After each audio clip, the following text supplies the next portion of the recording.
Yeah. Phase 1 begins of the hostage releases.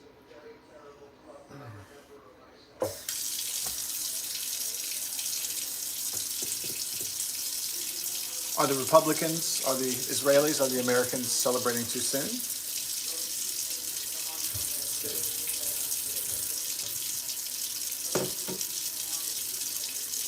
Or will it be a week of peace and celebration and happiness and happily ever after? Will it be the dawn of a new Middle East peace age?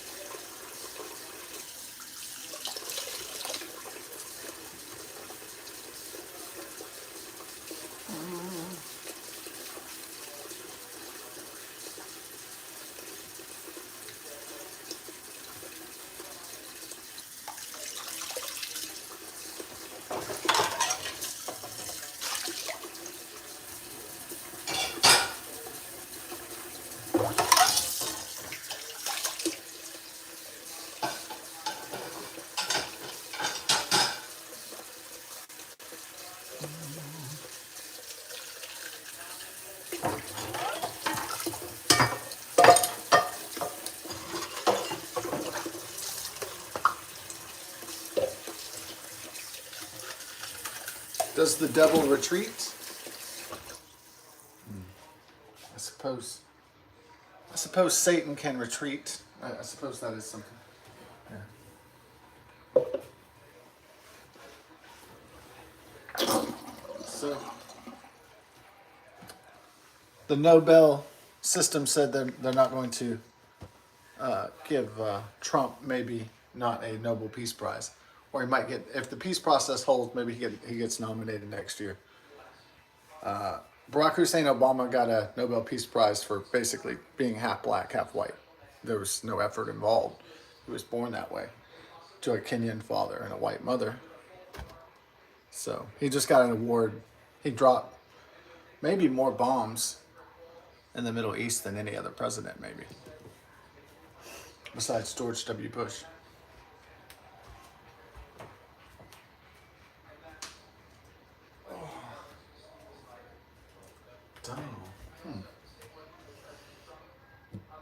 So basically, Barack Hussein Obama got a Nobel Peace Prize for doing nothing, just being half black. That's it. Half white, half black.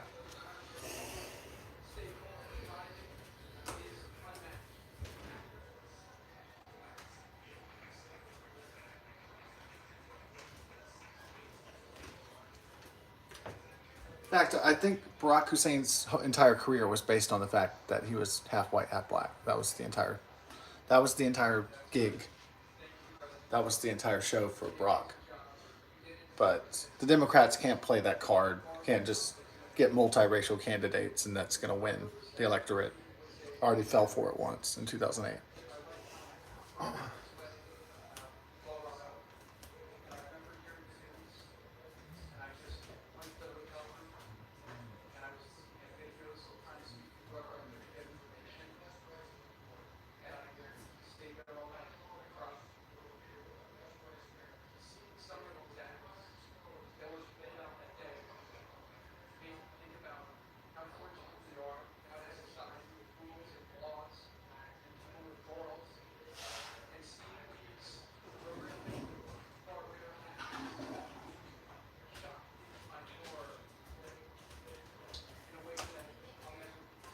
So the U.S.-Israeli deal is this.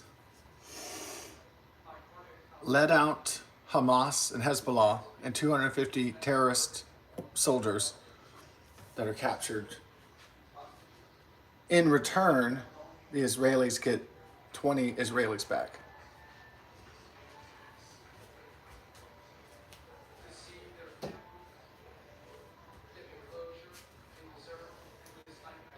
Now, is this a great deal? You know, I'm a Trump voter and supporter. I'm just looking at the logistics, the mathematics of the deal. You know, it deserves a cold, hard look. 250 terrorists for 20 Israelis? Do the math. Or as somebody usually says on the internet, the math ain't mathin'. What's it, another saying they used to say that was like, oh yeah, yeah. It was George W. Bush who said, "That's fuzzy math."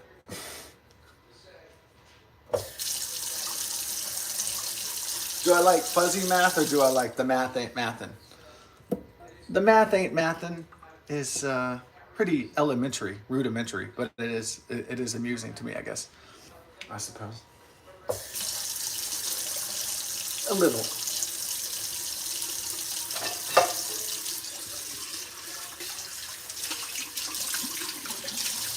It would be similar to someone saying, the science ain't sciencing. The science ain't sciencing.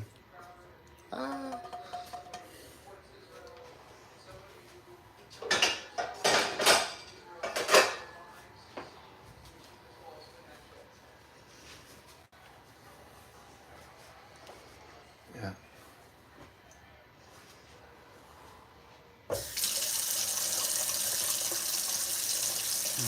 So is it celebrating too soon? Too early? Or as Ian Fleming of the James Bond series he wrote in On Her Majesty's Secret Service, happiness without a shadow? That's the name of the chapter, right? The final chapter. Happiness without a shadow? Question mark.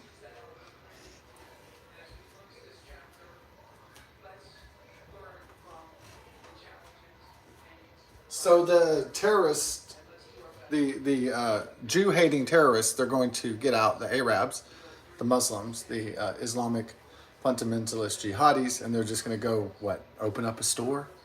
They're going to tear down the rubble in Gaza, and they're just going to start becoming peaceful, non-militant adherents of Islam.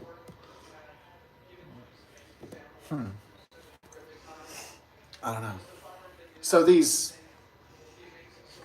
Arab fighters, they're just going to not try to destroy Christianity and Judaism. They're just going to go be peaceful after this? Oh, because there's 200 American troops over there? And they're just going to behave because they're told to? Because the troops and the ships and the missiles are pointed at their ass? Yeah, I guess the carrot or the stick. Looks like the stick. Yeah. Looks like the threat of violence is keeping them in line. The threat that Israel and the U.S. would dismantle Hezbollah and Hamas.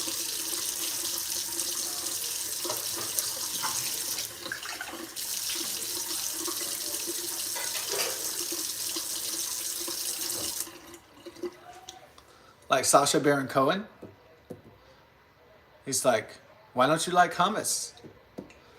And then the guy's like, hummus is like a food. It's not Hamas. It's a bean. It's a food. We eat it. Hamas is not hummus. Did I think Hamas and hummus was funny in the Sacha Baron Cohen movie? Well, I couldn't think of a more entertaining scene than having the Arab and the Jew right next to each other, and then Sacha Baron Cohen was he playing Borat or was it Bruno this time? And he's like, why don't you like hummus? And he's like, hummus is not Hamas. Yeah, it was pretty funny, I guess.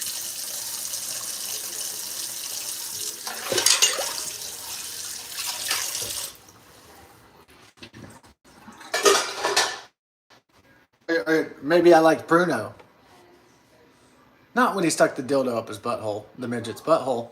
I like the part when it's like he's trying to seduce Ron Paul, and they have him on camera, and he goes, the interview was going fine, but I think he's some kind of queer or something. I like how he said that. That was funny.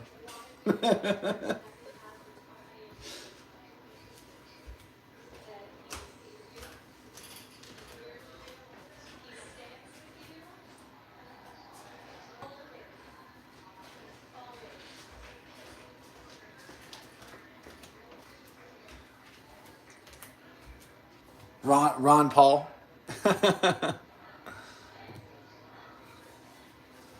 Yeah, very nice, very nice. How much? How much is your sister?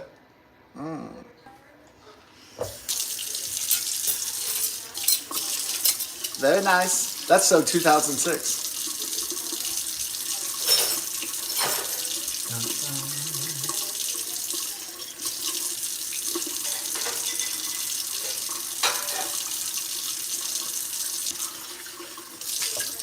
I should have been focused on getting more 2000 sex when I was younger. Yeah.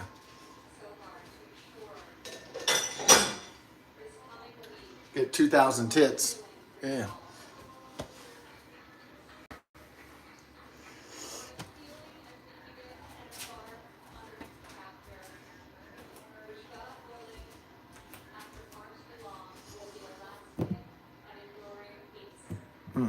A lasting and enduring peace, huh? An enduring piece of ass. Yeah. Okay.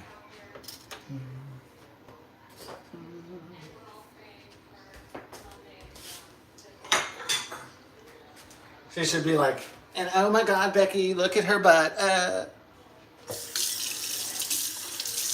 She still sounds like a sorority girl after all these years, huh? Definitely.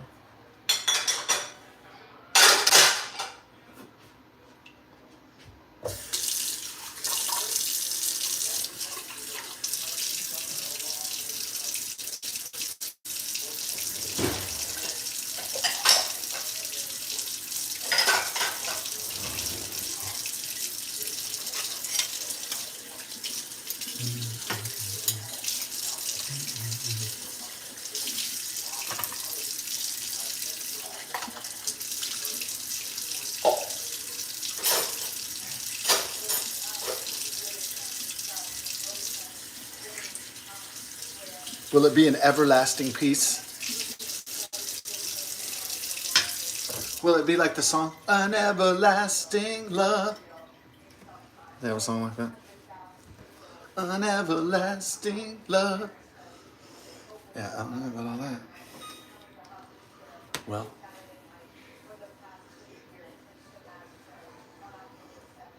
okay. This is almost done? Hell yeah.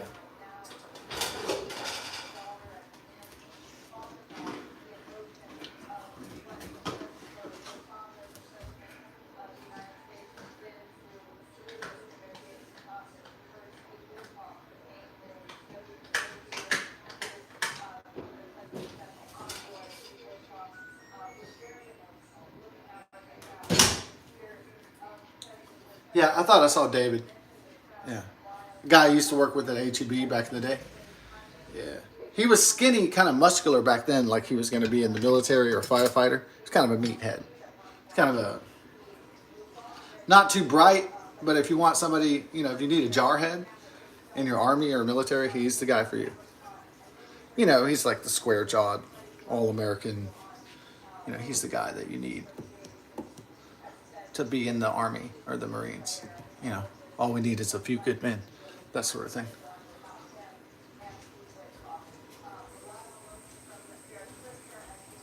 He's the nightmare that if they see a fully jacked David, that if the enemies see a fully jacked soldier like that, they're gonna shit their pants. They see an all-American, cigar chewing, ass kicking motherfucker like that.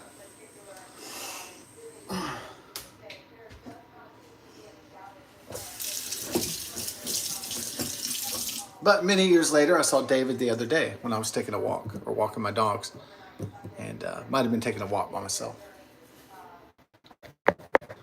And guess what? David was fat as fuck. I knew it was him because it, you know, photographic eidetic memory. Yeah, it was him all right, but he had 3 pregnancies going on. He was so fat. I guess he was jogging to try to get healthier. But man, that motherfucker was fat. And he was younger than me. He's only like 36 or something. Maybe, you know. I know what happens. The guys get the poontang. Here's the deal. They get the punani, and then they thought they slayed the dragon in life. And okay, I reproduced. I got this, you know, hot chick, and I'm married. And then he's like, well, I don't have to care about looking good for girls anymore. I don't have to care about looking good for the opposite sex anymore. So what they do is they eat a lot and they get really fat and they grow man tits and they get really obese, and that happens to a lot of guys, right? Because they figure, oh, I already did it, you know, I already climbed the mountain and conquered the dragon, and now I don't have to do it. Yeah, it's their mindset, and then they get really fat and they're like, oh shit. And so that was David out there. I didn't say, hey David, because then he might have known who I was, but not everybody has a photographic eidetic memory. You might get paranoid. So, yeah. Do I look at people as just data sets? I mean, I guess people are just data. If you think about it, they're just packets of energy and data. That it's. I mean, on an information system level, then that's all people are like playable characters in the Matrix, or non-playable characters. I know that sounds really cold, but it is the nature of the Matrix. So I didn't want to sound like Philip K. Dick, but there it is. He was talking about the Matrix like way before, like in the 1970s, and the students were laughing their ass off about simulation theory and stuff like that. And now people don't really laugh at multiple universes or parallel universes or the Matrix or electronics simulations. They don't laugh about that as much as they used to.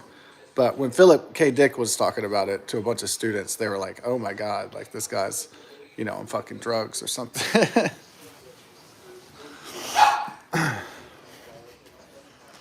Yeah. So we got the dishwasher going. So that's good. Yeah. I mean, I think Philip K. Dick is a genius, and I think he was way ahead of his time. So, personally.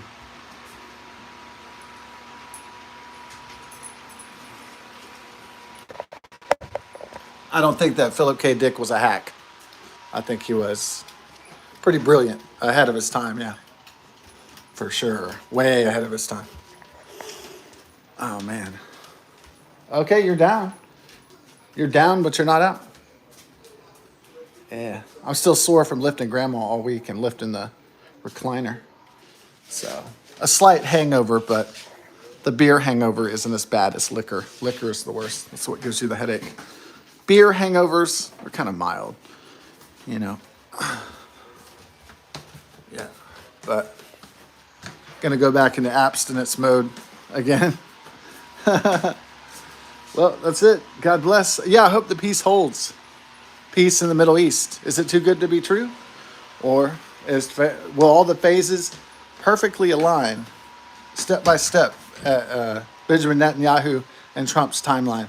Will it be an astounding success? And will Trump get a Nobel Peace Prize eventually for doing something, unlike Barack Hussein Obama, who did nothing? He just said, "Hey, I'm half black," and got a Nobel Peace Prize for that. Just because the color of his skin and how he was born. So it is what it is. But, well, at least Trump will go down for getting if he gets a Nobel Peace Prize, he'll actually have some accomplishments to say, like, he actually did something in the historical record. So there's that.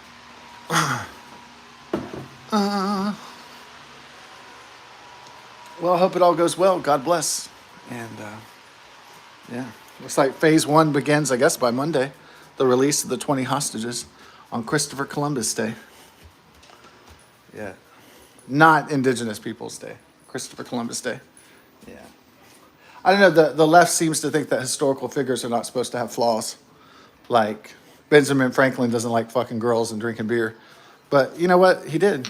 So, I know they want to give the cookie cutter version of reality, in the history books to the little kids. And that's the version we're spoon-fed from a little kid in the public education system. But it's not the real accurate history, of the character flaws and the character that somebody likes pussy and wine, they hung out at the Hellfire Club or whatever. They don't give the raw history, obviously.